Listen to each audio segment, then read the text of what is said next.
use it as a quiz. Don't, like, once you've studied, use it to quiz yourself to see where you're landing on the material. Don't just study mate. If you just study mate, not going to go well. You just do reviews, not going to go well. At best, you're going to get a 70 on the exam. To do well on the exam, it's go through all the material repeatedly. The more you go through it, the more it sticks. You'd be surprised how just reading through the material works. And some students, sometimes that doesn't work. You go passive, right? I've had students that rewrite the lecture notes. They will sit and go through the lecture notes and just write out word for word, and that sticks for them.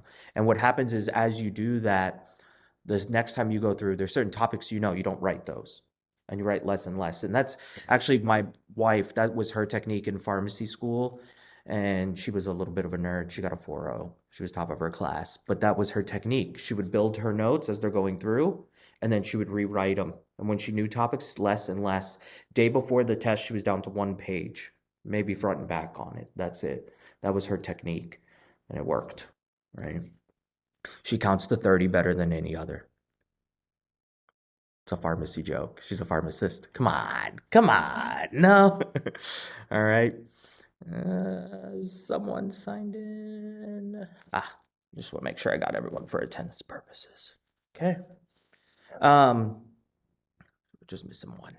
All right. So cellular respiration. We'll continue on with that. So we talked about, the entire purpose we do. Let me jump back here. This reaction here is really to generate ATP. We require ATP in order to do anything in the body, transmembrane proteins, function, anything, any work done in the body. So we must build that structure. So cellular respiration is really just walking through how this equation works. That's all it is. I always tell students, learn the 4 stages separately. I'm going to go through it. I'll show you a way on the board that's different, a little math equation I came up with that works for some people, but learn the stages independently, and it'll become clear. And there's really only a couple questions they can ask. So let me do it on the chat. We'll do it on the chat. How about that? So that you guys have it. So question number 1, name of the step. Okay, that's question 1. And the reason I'm listing these questions, if you can answer all these questions for each stage, you can answer any question on the test. Question number 2, what goes into the stage? Question number 3, what comes off the sides? Question number 4, what comes off the end?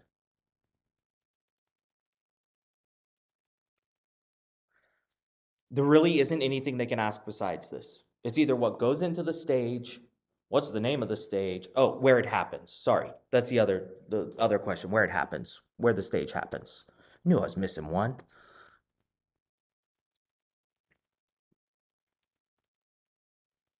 And that really should probably be like question number 2 in reality when you order them, right? So what goes in, where the stage happens, what's spit off the sides of the reaction, and what comes out of the end of the reaction.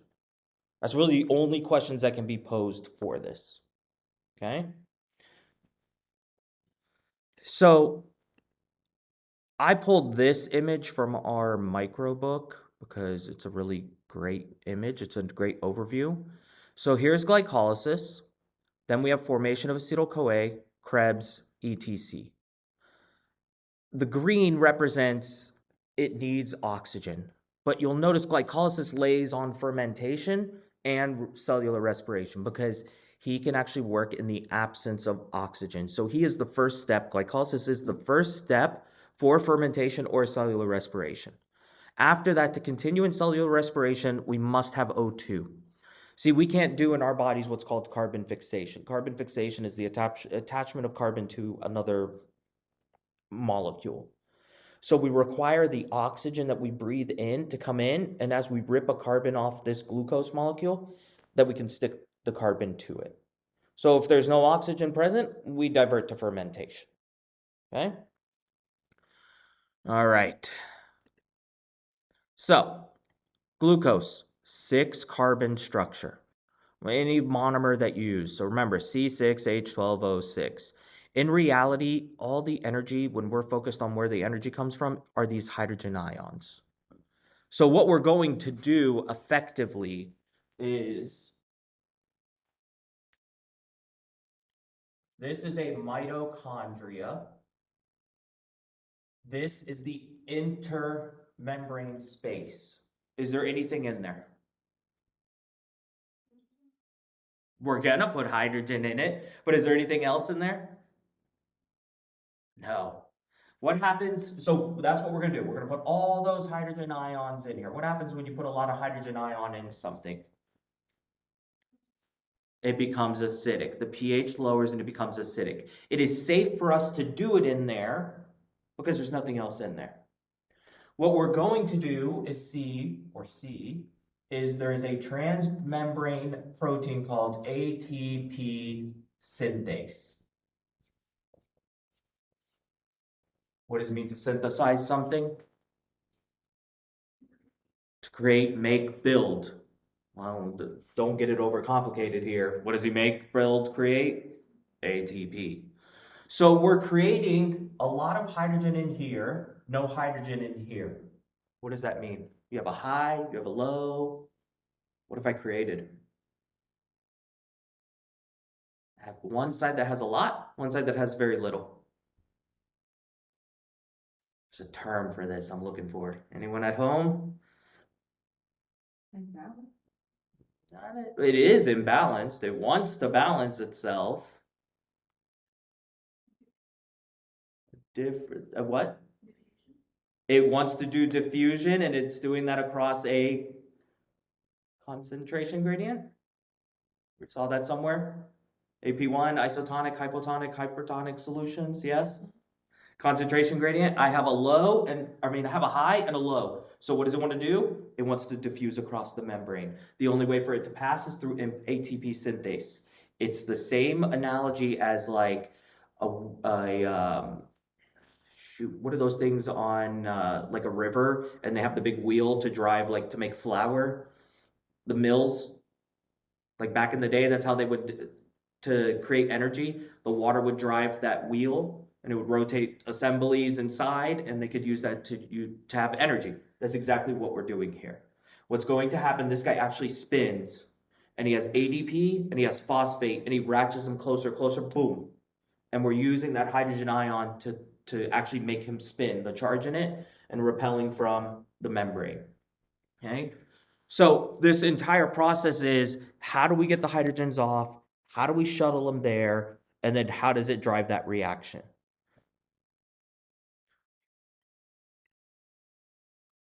So hydrogens, when we remove hydrogens from something, that's oxidation. Why? Because we're removing electrons. So there's a memory tool here, and that's called oil rig. Oil is oxidation is loss. Rig, when we add electrons to something, so we're adding hydrogens to something, that is a reduction. So rig is reduction is gain. So oxidation is loss, reduction is gain. So we're going to remove electrons from glucose. We're going to rip those hydrogens off of there, all 12 of them. All right, so we have a problem. As C6H12O6, as we remove these and we put them in here on their way to the intermembrane space, is it safe to just have hydrogen ion floating inside the matrix of the mitochondria? No, right? Why? Because Neo would get upset. Yes. Matrix? No? No one? No? Neo? Why? Why is it bad to have the hydrogen ion inside of your mitochondria here?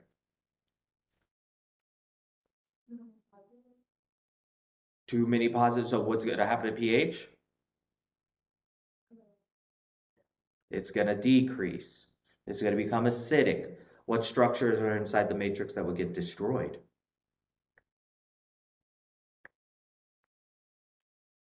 Anything in the mitochondria? Protein. Can protein survive low pH? Enzymes, DNA, all of those structures would be destroyed. So we can't have H plus floating around because he can interact, he can oxidize things, he's going to steal electrons from it. So what do? We use the coenzymes. So we have NAD and FAD. As we rip the hydrogen off, they attach to FAD, they attach to NAD, they become reduced. Since it's attached, they become FADH2 and ADH. They can't, the hydrogen ion can't interact. The pH doesn't drop in here.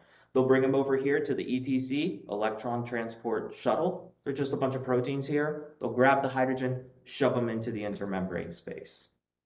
And then what we'll see is oxygen will swoop in here, bind with the hydrogen, and will form H2O. Will form water. Okay? Safe. So where do we get these coenzymes from? Some of the B vitamins. So we have niacin, which is B3, and riboflavin, which is B2. So having, like, you'll see a lot of foods are fortified with like niacin, riboflavin. That's really common because we need it in our diets. Like you'll see like bread, they'll add niacin to it. I remember as a kid, Kool-Aid used to advertise it. They used to, like in the top corner, they were like, now with riboflavin. They would add it in there. So a lot of westernized food is fortified with different vitamins that we need. All right, so glucose is going to be oxidized. We're going to lose those hydrogen ions, the electrons. It's really what we're referencing. And then NAD and FADH will be reduced. They'll become NADH and FADH2. So you'll see sometimes I reference it as FAD, sometimes as FADH, one and the same. The end goal is, does it become FADH2? And then does it get rid of the hydrogens? Pantothenic acid, which is B5, Pantene Pro V. You see the play on words there? That's the B5 is in that shampoo, Pro V. Okay, number 5. So this is going to be coenzyme A. The reason is, how do you get glucose into your cells? What do you require to get glucose into your cells? Insulin. Why? Why do you need insulin to get glucose into your cells? Why can't it just come in? Can you put sugar in water and dissolve it? So it's water soluble. Why else can't it cross the cell membrane?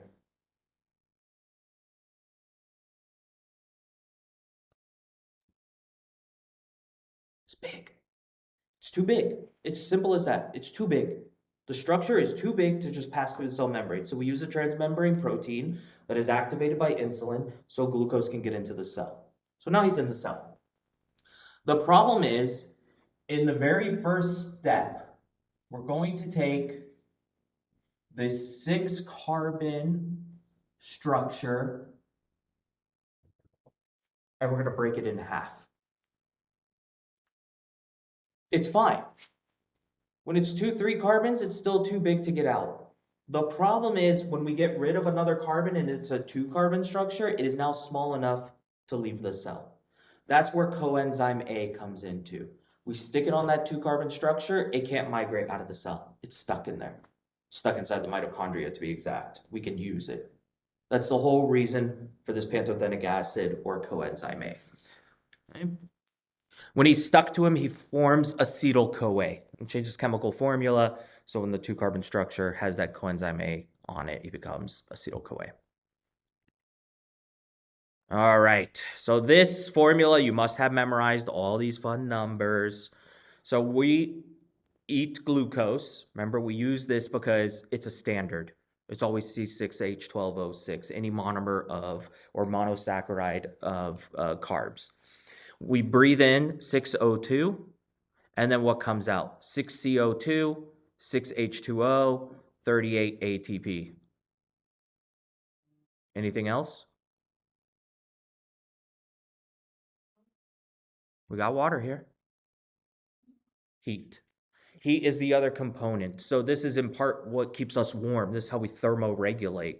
As we burn energy, we generate heat, byproduct of this. I believe it's like 66% is ATP and the remaining is heat. So we need that to generate or maintain our body temperature. Okay. So we get the glucose into the cell through facilitated diffusion, meaning we're using a hormone to get it in. That's insulin. So insulin, he is attaching to a receptor that's opening a transmembrane protein called GLUT4, and it allows the glucose to enter into the cell.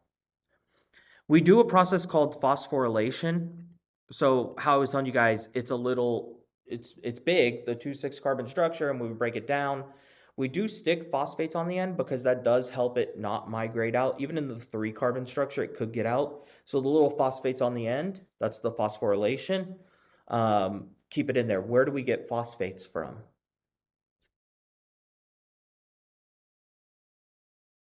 Where have we mentioned phosphates so far? ATP. The entire purpose of ATP is to phosphorylate things to energize them so that we can do work.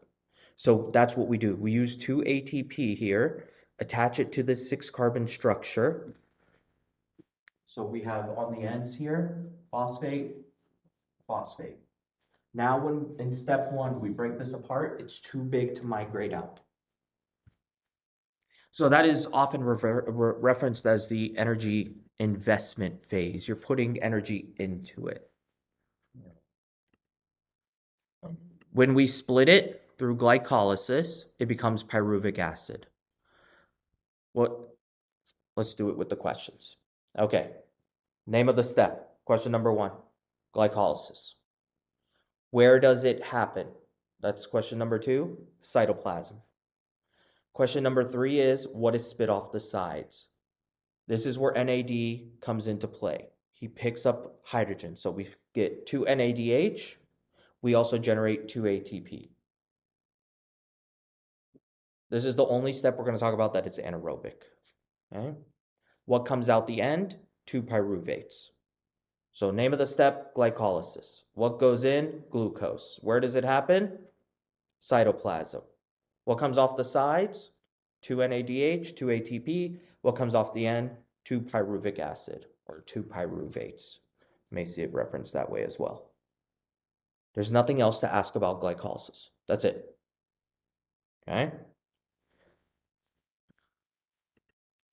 So that's what they're showing here. There's the 6 carbon structure. Phosphate, phosphate, break it apart, 2 pyruvates, or 2 pyruvates. They're showing it as well here. And then we're showing the 2 ATP that come off, the 2 NADH, 2 pyruvates. So what goes in? Glucose. What's the name of the step? Glycolysis. Where does it happen?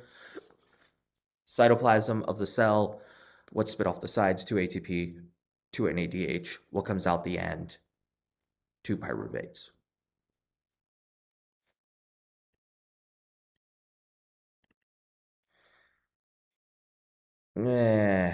We said that. Okay. Now, if there's oxygen, we'll continue on through cellular respiration. But if there's no oxygen, we can't, because we can't do that carbon fixation. We need oxygen present to do that. So what do? We go into fermentation. The 2 pyruvic acids become lactic acid. We recycle the hydrogen ion into them. NADH will drop off the hydrogen ion into them. Because of where it attaches, it changes the molecular form. And so what do we end up with? 2 lactic acid and 2 ATP. How much ATP is produced through cellular respiration for 1 glucose molecule? 38. Anywhere from 32 to 38, depending on textbook. Okay. So not very efficient process. Some cells do prefer this because it's quick energy. Cancer cells prefer this. So they'll rip through a body. If you've ever seen someone like towards the end of their cancer battle and they lose tons and tons of weight, it's called cachexia. That's because cancer cells prefer fermentation. And so it just consumes the nutrition in the body. And that's why they lose tons and tons of weight. That's why, like, one of the big signs someone has cancer is unwanted weight loss. They're not trying to lose weight, and they're just losing weight. So here they say being smothered, but yeah, being smothered technically would do this, but also like certain muscles just prefer fermentation is more common in them. All right. So here they're showing the NADH drops that hydrogen back off, the pyruvic turns to 2-lactic acid, and we only generate 2 ATP. Now this process is reversible. When you recover, you're done working out, whatever, this process slowly reverses. You go back to pyruvic. You can actually make glucose again, or you can send it through the rest of cellular respiration and make normal ATP. Interestingly enough, alcohol, if you consume alcohol, the enzyme that reverses this prefers to go break down alcohol. And so you get this lactic acid buildup in you. So there's like theoretically a situation, they always taught us in school was, say a guy goes out and runs a marathon. After the marathon, he goes and gets a 12-pack of beer, drinks the 12-pack of beer. Because of that lactic acid buildup in him, he could become acidotic and potentially die. Kind of wild scenario. I don't know who runs a marathon and then gets a 12-pack. This just doesn't play out, right? I guess that's if you do CrossFit, right? I swear, people do CrossFit and then they go to the bar. I'm like, what's the point? All right, so glycolysis is reversible. We can take 2 3-carbon structures, stick them together, and make glucose. That's what that's talking about. Once we rip a carbon off, we can't go backwards. So once we complete the next step, we can't go backwards and make glucose. So to the left here, that's fermentation. Glucose, we go through glycolysis, we make 2 pyruvic acids, and then we convert by dropping off the hydrogens from the 2 NADH. We convert it to 2-lactic acid, 2 ATP. That's it. Now we're going to go this way. In the presence of oxygen, what happens? So we take the pyruvic acid and we're going to convert it into 2 acetyl-CoAs. So every pyruvic acid is equal to 1 acetyl-CoA. Once we do this and we pull a carbon off, so we take this 3-carbon structure and it becomes a 2-carbon structure, irreversible. We can't go backwards, right? It must continue on through this process. And we're going to generate CO2 here. So, name of the step, formation of acetyl-CoA. Where does it happen? Matrix. Now we're inside here. So glycolysis was out here, now we're in here. So it's in the matrix. What's going in? 2 pyruvic acids. What's spit off the side? 2 CO2s, 2 NADH. What comes off the end? 2 acetyl-CoA.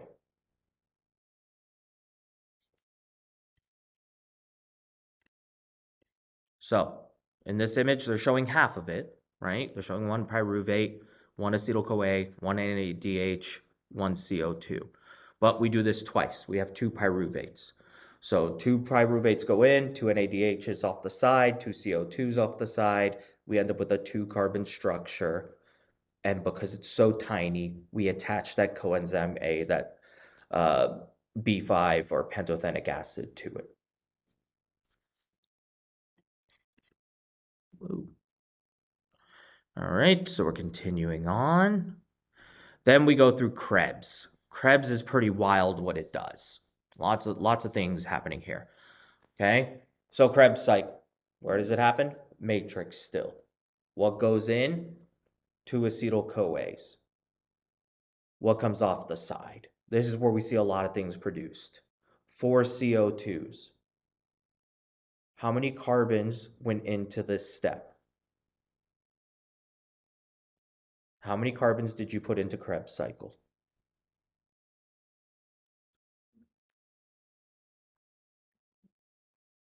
How many carbons are in acetyl-CoA?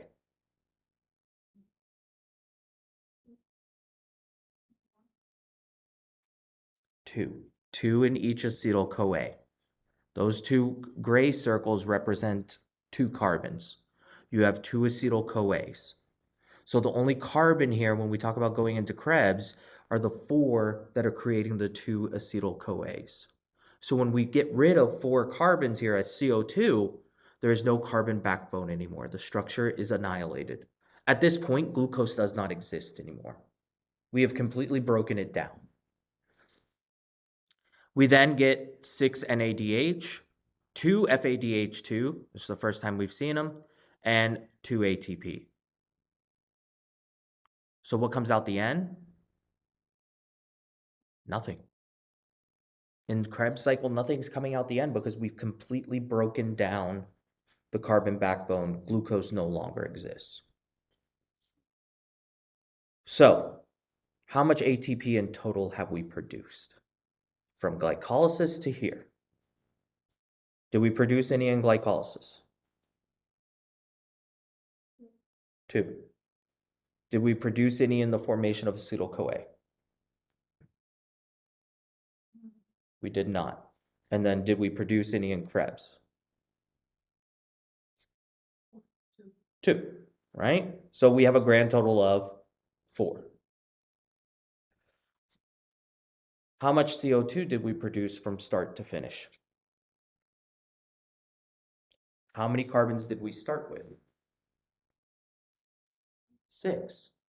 We produced 2 in the formation of acetyl-CoA, and we got 4 here in Krebs. How many NADH? How many did we produce in glycolysis? 2. How many did we produce in formation of acetyl-CoA?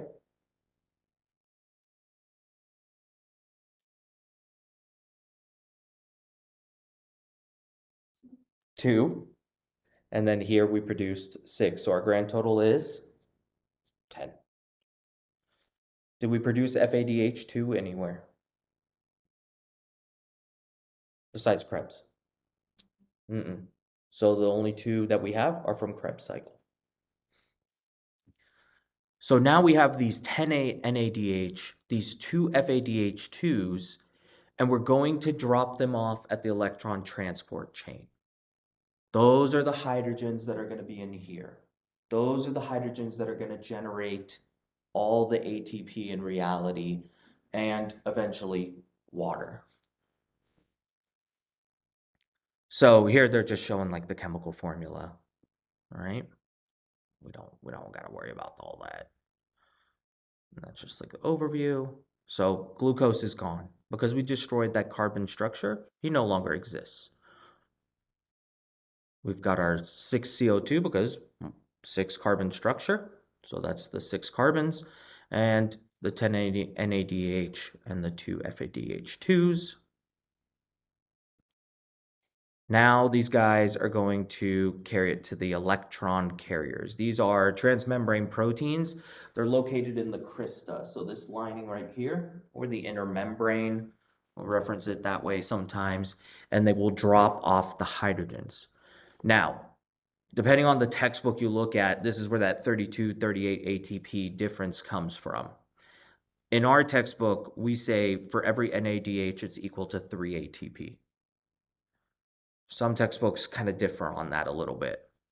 FADH2, our textbook says 2 ATP per FADH2. Some will say 1. So if you had 10 NADH, how much ATP is that worth? Total. 30. And if you have 2 FADH2s, how much is that worth total? 4. So we have 34, and we had from going through cellular respiration, how many?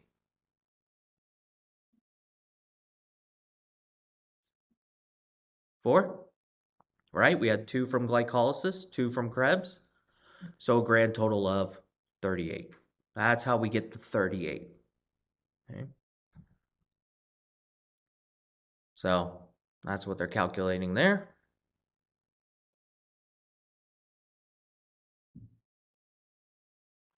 Here they're showing that we drop off all the hydrogens, and then eventually we combine it with oxygen to form H2O.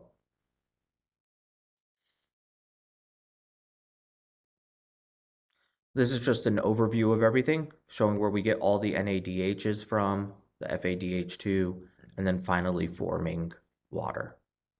So we have glycolysis, we get 2 NADH, we get 2 ATP, we form 2 pyruvics. 2 pyruvics go through formation of acetyl-CoA, we get 2 NADH, we get 2 CO2, we get 2 acetyl-CoAs. That enters Krebs, we get 6 NADH, 2 FADH2s, and 4 CO2s, and 2 ATP. And then we take all of these guys, send them through ETC, oxidative phosphorylation, and we form 34 more ATP and eventually water.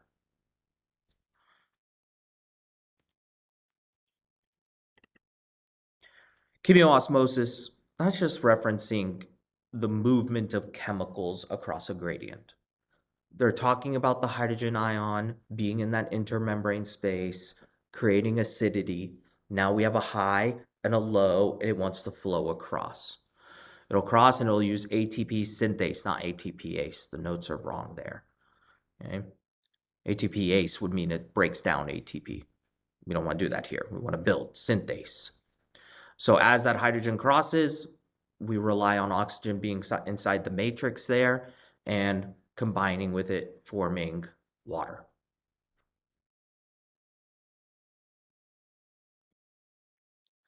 So reactants of an equation are always where the arrow is pointing away from. So glucose, oxygen, that's our reactants. Products, the arrow points towards them. So it's going to be our CO2, H2O, ATP, and technically heat. Okay.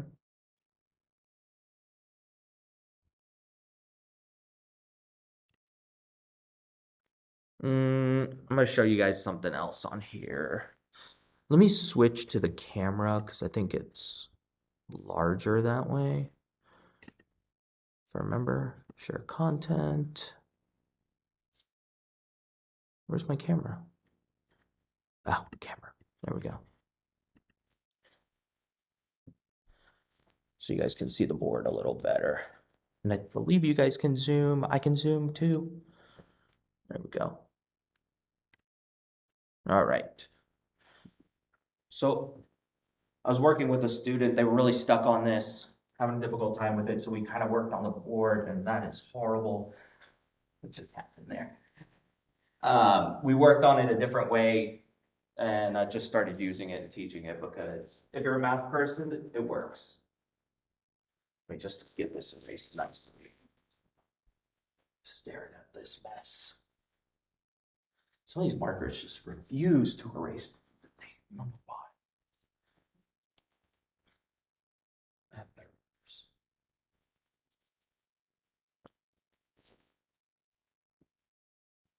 So we start with C6H12O6, glucose, 6 carbon structure.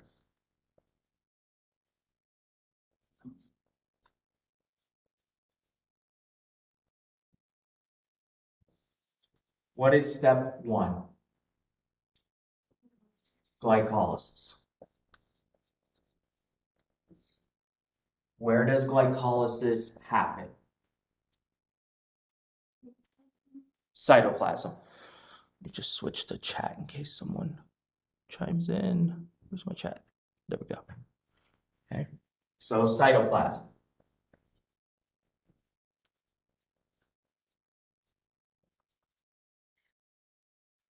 What is spit off the sides of glycolysis?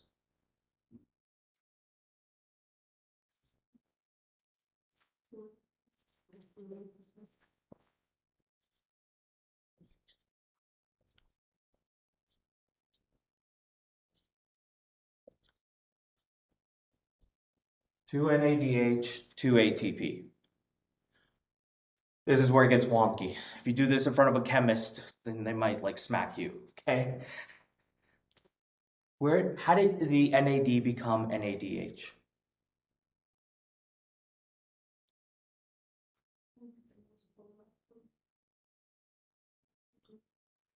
Not glycogen. Glucose. Glucose. Hydrogen was pulled off glucose. This chemical, we stole, we oxidized it, and we reduced this guy. We stole hydrogen from here. So technically, what has happened here? We turned his chemical formula into C6H10O6. That's technically what we did. He is now pyruvate. He's two of them. He's two 3-carbon structures. What goes in? Name of the step, where it happens, what's spit off the side, what comes out the end. That's glycolysis. What's our next step? Formation of acetyl-CoA.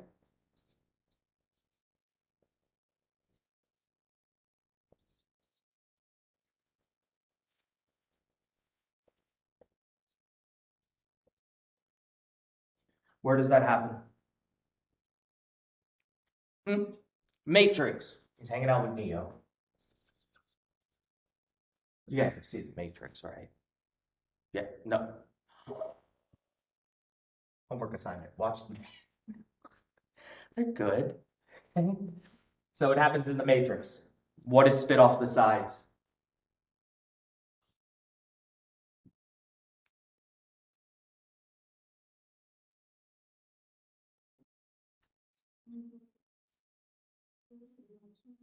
Two CO2 and 2 NADH.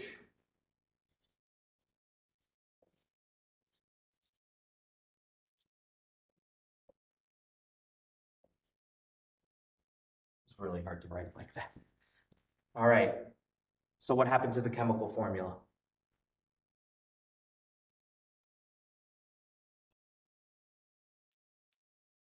Where did we get these from? The carbons. So what do we now become? C4. We took how many NADH? 2. So now this becomes H8O6. This is now 2 acetyl-CoAs. What's our next step? Continue on down here. Krebs. Let's just draw a line here so we have the space. Krebs, where did it happen? Matrix. We have what went in, the 2 acetyl-CoA. What comes off the sides now?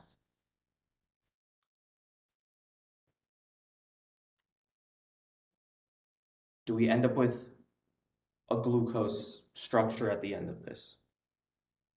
No, right? So how do we destroy the glucose structure? What do we got to get rid of?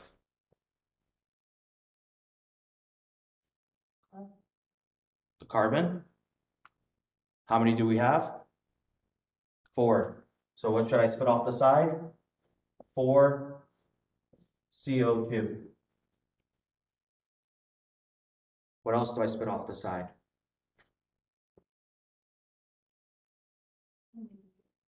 NADH. 6 NADH. It's just what it generates in this process. So there's deeper than that circle in Krebs cycle that we study, and it goes through like deep biochemistry. We don't stay on that level. Don't worry about that. Just know that 6 are coming off. What else? We're missing 2 things. Not oxygen. 2 FADH2s.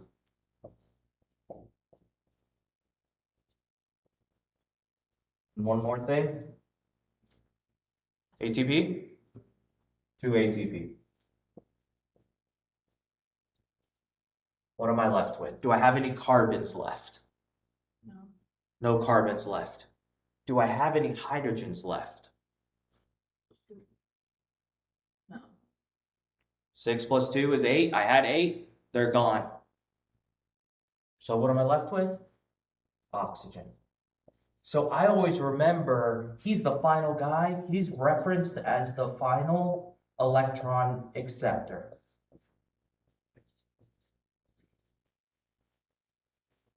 Why?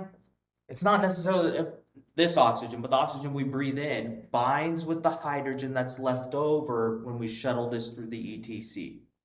And so what happens? It binds to this, hence final electron acceptor. And so we form water. And then remember, 10 NADH times 3 gives us 30. 2 FADH2s times 2 equals 4. And then we had 2 here, 2 here, so another 4 for a grand total of 38 ATP. So it's just another way to look at it. If it works for you, it works for you. If you like just going through the process, do that. Learn the 4 stages separately. That's the trick. Remember, they can only ask those 5 questions we went through. What's the name of the step? Where does it happen? What goes in? What comes off the sides? What comes off the end?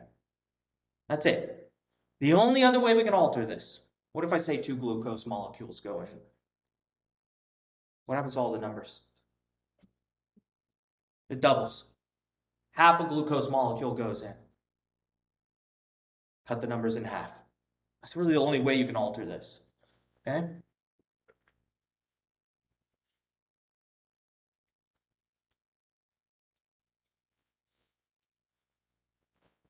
All right.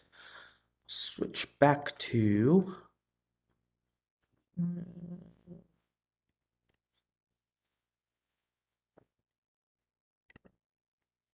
PowerPoint. All right.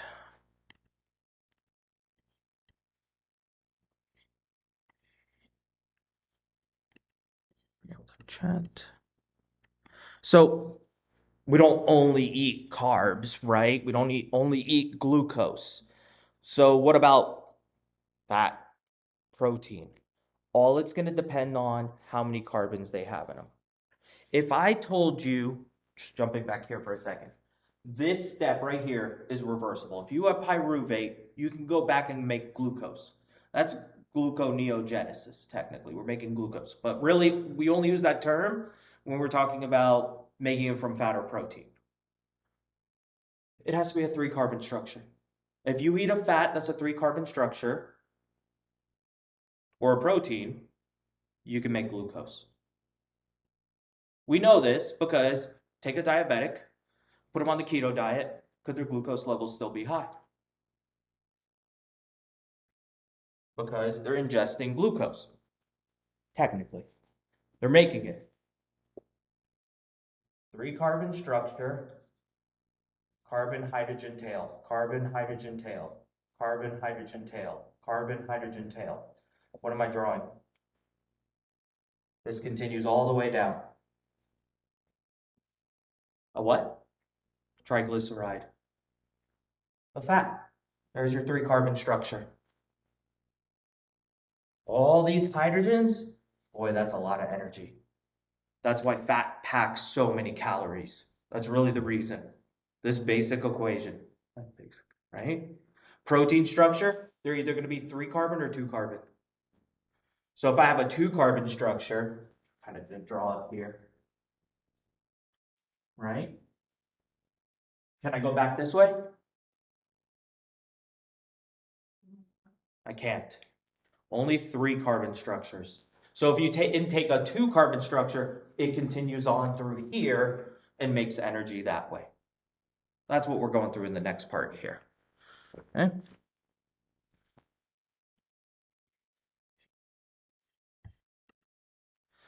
So, what happens?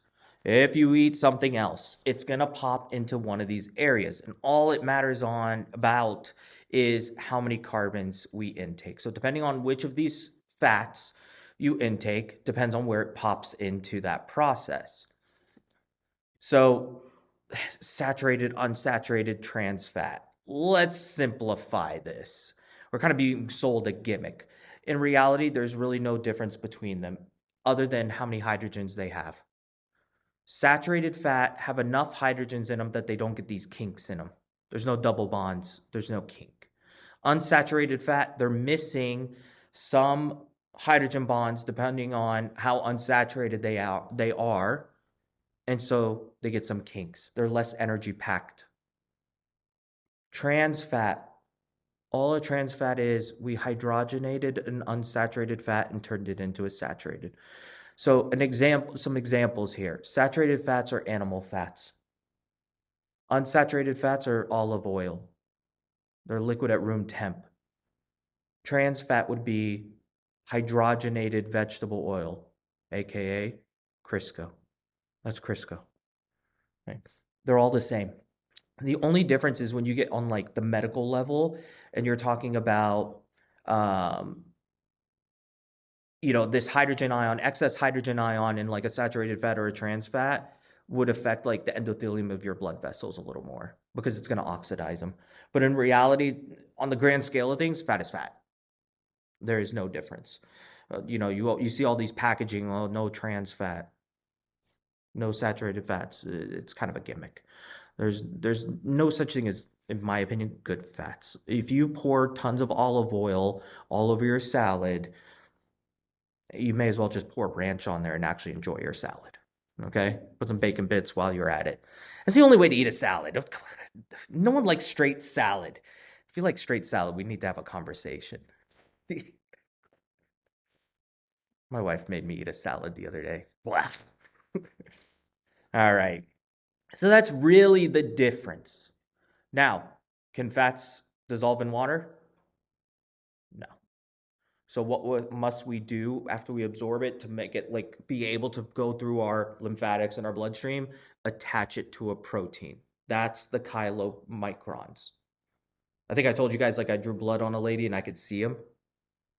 They right after you eat, they're in there. Those fats are in there. You can see it. LDL, low density lipoprotein, often referenced as the bad protein, bad cholesterol. HDL, that's the good fat, good cholesterol. HDL offsets damage done by LDL. Women produce a whole lot more HDL than men due to estrogen. So show of hands for my people in here. How many of you know a woman that's had a heart attack? None of you. How many of you know a male that's had a heart attack? Majority of you. Males don't have that HDL factor. There's actually been studies done about consuming soy. Consuming soy drives up HDL and can have an effect on lowering LDL and offsetting it. Okay. The only big time you hear about a woman having a heart attack is usually morbid obesity, or they had a complete hysterectomy. They don't have ovaries, they're not producing the estrogen levels early on especially, and that HDL number is low.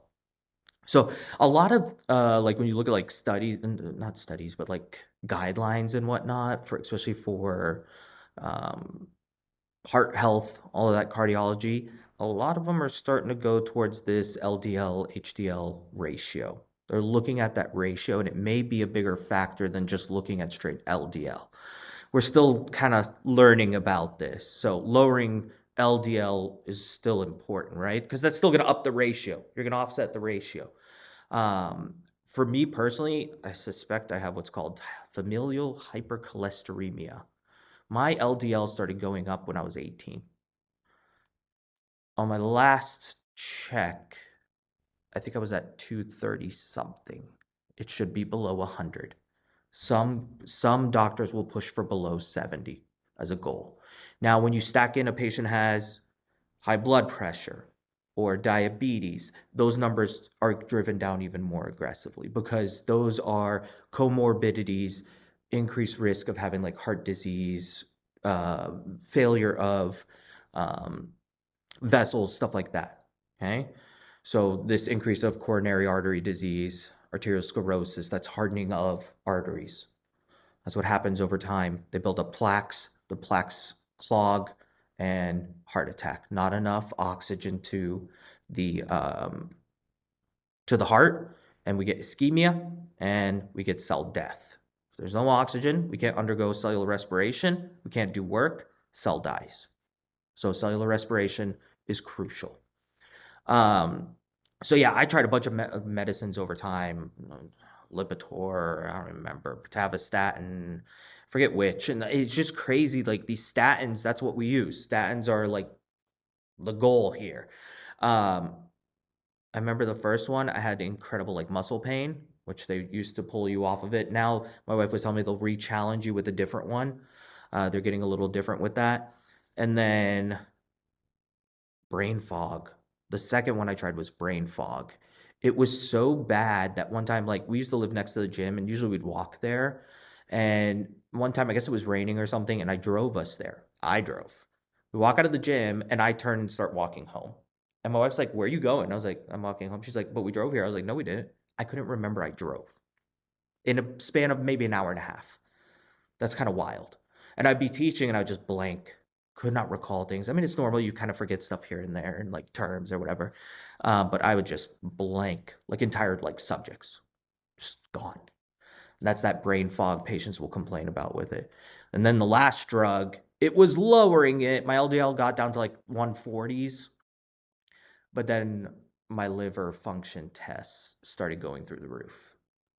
That's a big no-no. So it's attacking my liver. So I had to come off of it. So now I'm on an antibody, an injectable. So I inject an antibody every 2 weeks. My LDL on last check, and I've only been on it maybe 6 months or so, was 68. So now I just troll my wife because her LDL is a little high. I was like, I got the good LDL. And I'm over here eating whatever I want. It don't matter. That drug is so strong. My LDL is probably even lower now. I wouldn't be surprised if it's in the 40s, low 50s. No diet change. I've tried diet change. It doesn't matter. It's genetics. Okay. So it is what it is. But yeah, neat that we have these drugs now that can do that. Right.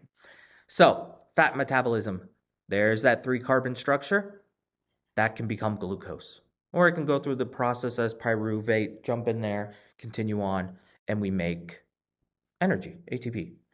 Here, these 2-carbon structures, we break them off,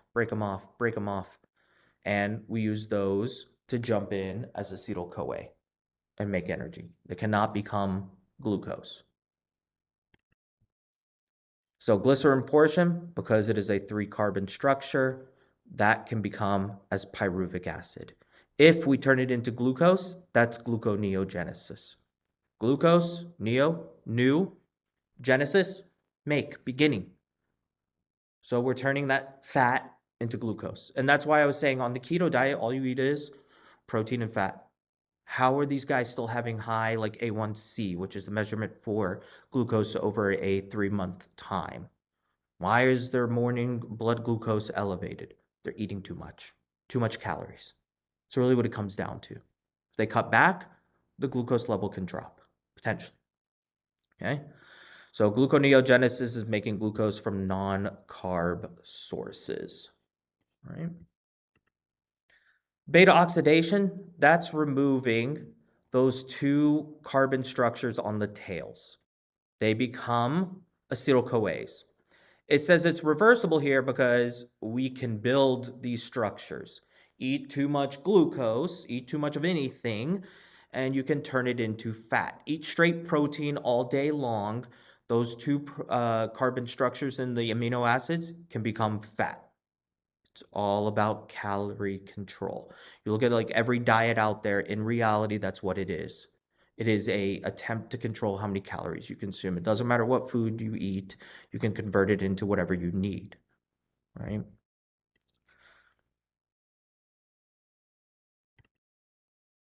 So here they're showing there's that glycerol head coming in as pyruvic. and then the fatty acid tails through beta oxidation becoming acetyl-CoA. Those guys can only go down. The glycerol head, he can go up or down. Up to him. Depends on what we need. Your brain cannot survive without glucose. It is the only energy source it uses. So it has to have that ability to convert things into glucose. We must be able to have it. There's those fatty acid tails.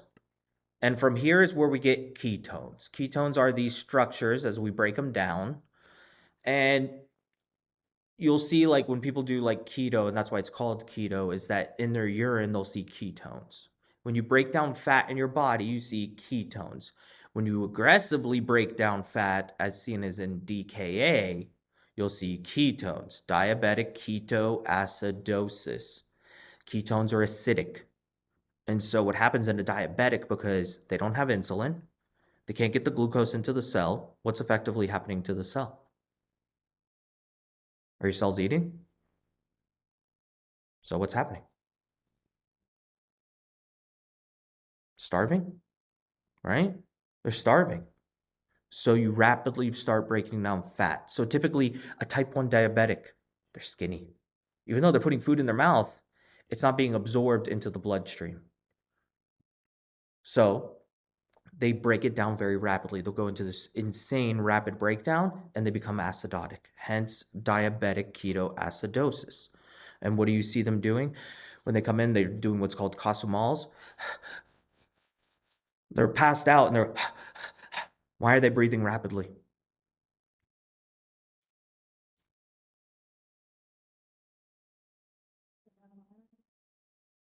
They don't have energy, but why are they breathing rapidly? Why is that a response of the body?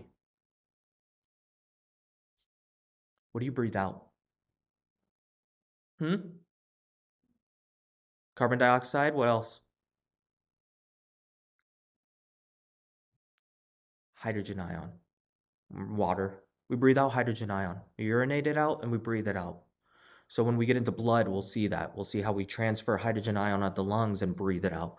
They're breathing very rapidly to try and get the acid out of their body. It's a very rapid response. Okay.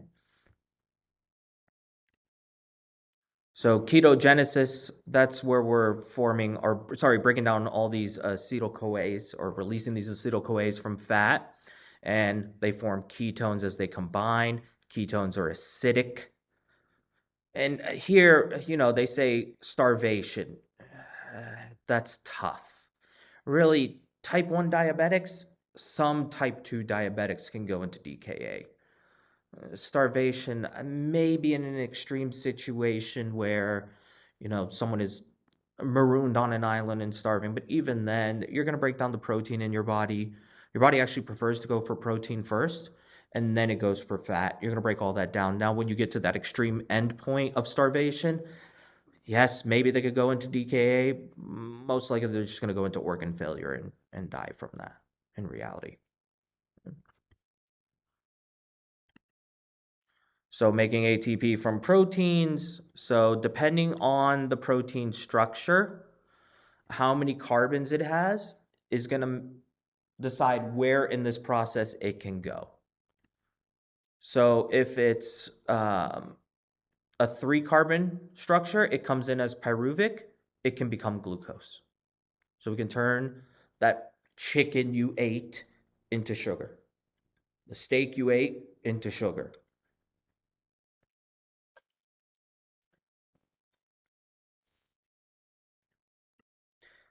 If it's a 2-carbon group, it'll undergo what's called deamination. Deamination is removing ammonia from the body, essentially.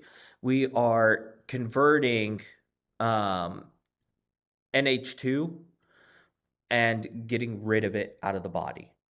We cannot have too much ammonia in the body. So this is where we see nitrogen forming. This is why they measure blood urea nitrogen. If that nitrogen is elevated, that urea is elevated, it means the kidneys aren't functioning. That is a direct sign that there is kidney failure or kidney damage. That's why we measure that. They must be peeing it out. The liver is needed to do this. So in patients with liver failure, you see it elevate. We need kidneys and liver for functioning of this. So an elevated BUN can be indicative of either liver failure or kidney failure. Children. This is why you can't give children aspirin. If you give a young child aspirin and they have a viral infection, for some reason, they build up the ammonia in their bloodstream and they develop what's called an ammonia encephalitis. They shut down, they die. So that's why aspirin's contraindicated in children, period. Under what? 2, 3, 4? I forget. Peds was a long time ago. Okay. But we just make a general statement, do not give children aspirin for this reason. And it's kind of wild when they get ammonia encephalitis. One, they can become combative initially. So you have this sick kid, he's kind of combative. That's just normal of brain function. When brain is shutting down, people become combative. Then they go to sleep. And as a parent, you're like, finally my sick kid that's been whining and crying all day is sleeping. And then they go check on him and they're not breathing. Okay, so by educating the population about not giving aspirin, we don't have that issue anymore, or very minimal. All right, so depending on the amino acid, if it's 3-carbon, pyruvic can undergo gluconeogenesis, become glucose. If it's a 2-carbon structure, it'll enter as acetyl-CoA, and it can actually even go straight into Krebs, depending on its structure. So we can turn protein into energy. So these terms, glycogenesis, that's building glycogen. That's taking multiple glucose molecules, sticking them together. Where do we do that? Liver. Where else? Muscle. We store in the muscle at least. Why? The muscles are moving. They need to make ATP. Liver, because it can distribute to the body. Glycogenolysis. Lysis is break. What are we breaking? Glycogen. When are we doing this? Middle of the night. I haven't eaten in a while. I'm going to break down that reserve so I have energy. I skipped lunch because I was studying A&P. I know. Right? You get hyper-focused. You forget to eat. Come on, you never done that? No? Come on. Glycolysis. And so this is breaking down glucose, the first step of cellular respiration. Gluconeogenesis, building glucose from non-glucose origins. So that's protein and fat. We can even do it from DNA and RNA. We have that ability. DNA and RNA can actually be broken down and sent into this process as well to create energy. So it doesn't matter. We can use it everywhere. All right. How much do we have left? How are we doing on time? We still got some time. All right. Fat soluble, water soluble. So fat soluble means it dissolves in fat, water soluble in water. So the memory tool for the fat soluble, CADE. Vitamin K, A, D, E. So vitamin K, we needed to create clotting factors. So the E. coli in our gut, they form vitamin K. Vitamin A, related with eye health. Vitamin D, necessary to absorb calcium. So that's why you see like milk, you'll see it's fortified with vitamin D. They've added vitamin D in it so that you can absorb the calcium in your GI tract more readily. Vitamin E, repair, antioxidant. What does it mean to be an antioxidant? Antioxidant. Anti-inflammatory. Right? Yeah. So what's an oxidant that we talked about? Something that oxidizes? It steals electrons if it gets the opportunity to. Hydrogen? That H+, that plus signifies that he wants an electron. So that's why like in LDL, HDL, LDL, because of the more hydrogens, saturated fat, trans fat, that's what the argument is. Those hydrogens will oxidize things. Antioxidants means they'll donate electrons to other things that want electrons. So like if that hydrogen ion is present, you got vitamin E will give him an electron. He is no longer an oxidizer. That's what they're arguing there. We create what are called free radicals in our body. So these like oxidizers, they're created in the body and they damage tissue. So this is supposed to like slow that process, reverse that process. That's what antioxidants are. Because they are fat soluble, they must be bound to a protein, hence the chylomicrons.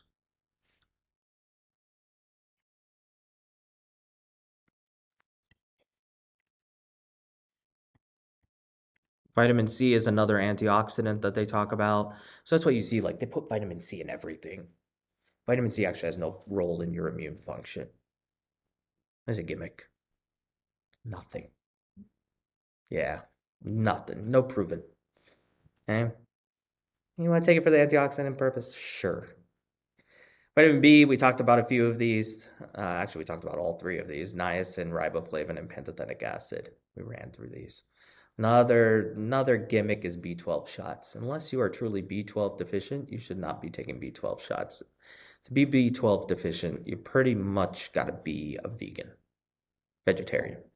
That's usually the only people that are B12 deficient because it's all in the animal products that we eat: eggs, fish, meats. And you would have a macrocytic anemia. Your red blood cells would be like all big, not functioning properly. The other people, pernicious anemia. Pernicious anemia because they are missing intrinsic factor, autoimmune disorder that destroys the production of intrinsic factor. What cell produces intrinsic factor? Huh? Parietal. And why do we need intrinsic factor? Bind B12 so we can absorb it. Without that, we can't absorb it, and we need B12 to form red blood cells. Okay. Folic acid, so this is necessary to generate the nucleotides for DNA, RNA. So if it's deficient in the pregnant mother, then the child develops spina bifida.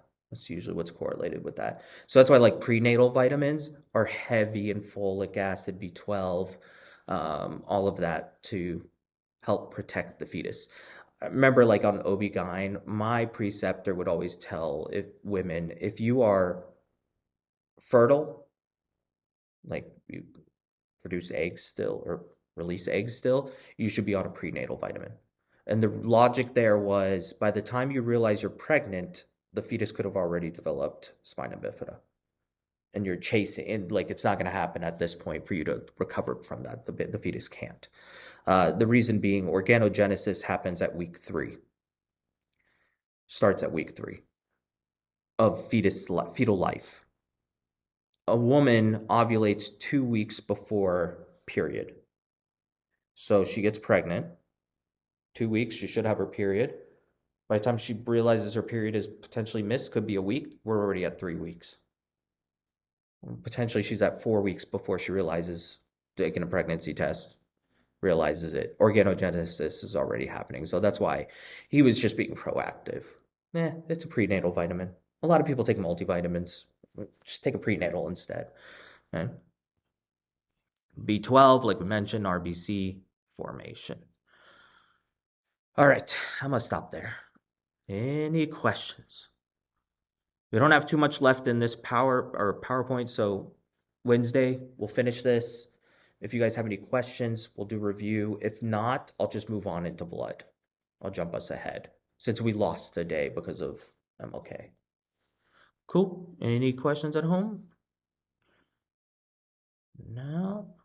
All right. I have another lecture before lab. So I will not be. Sounds good. Why can't I stop it?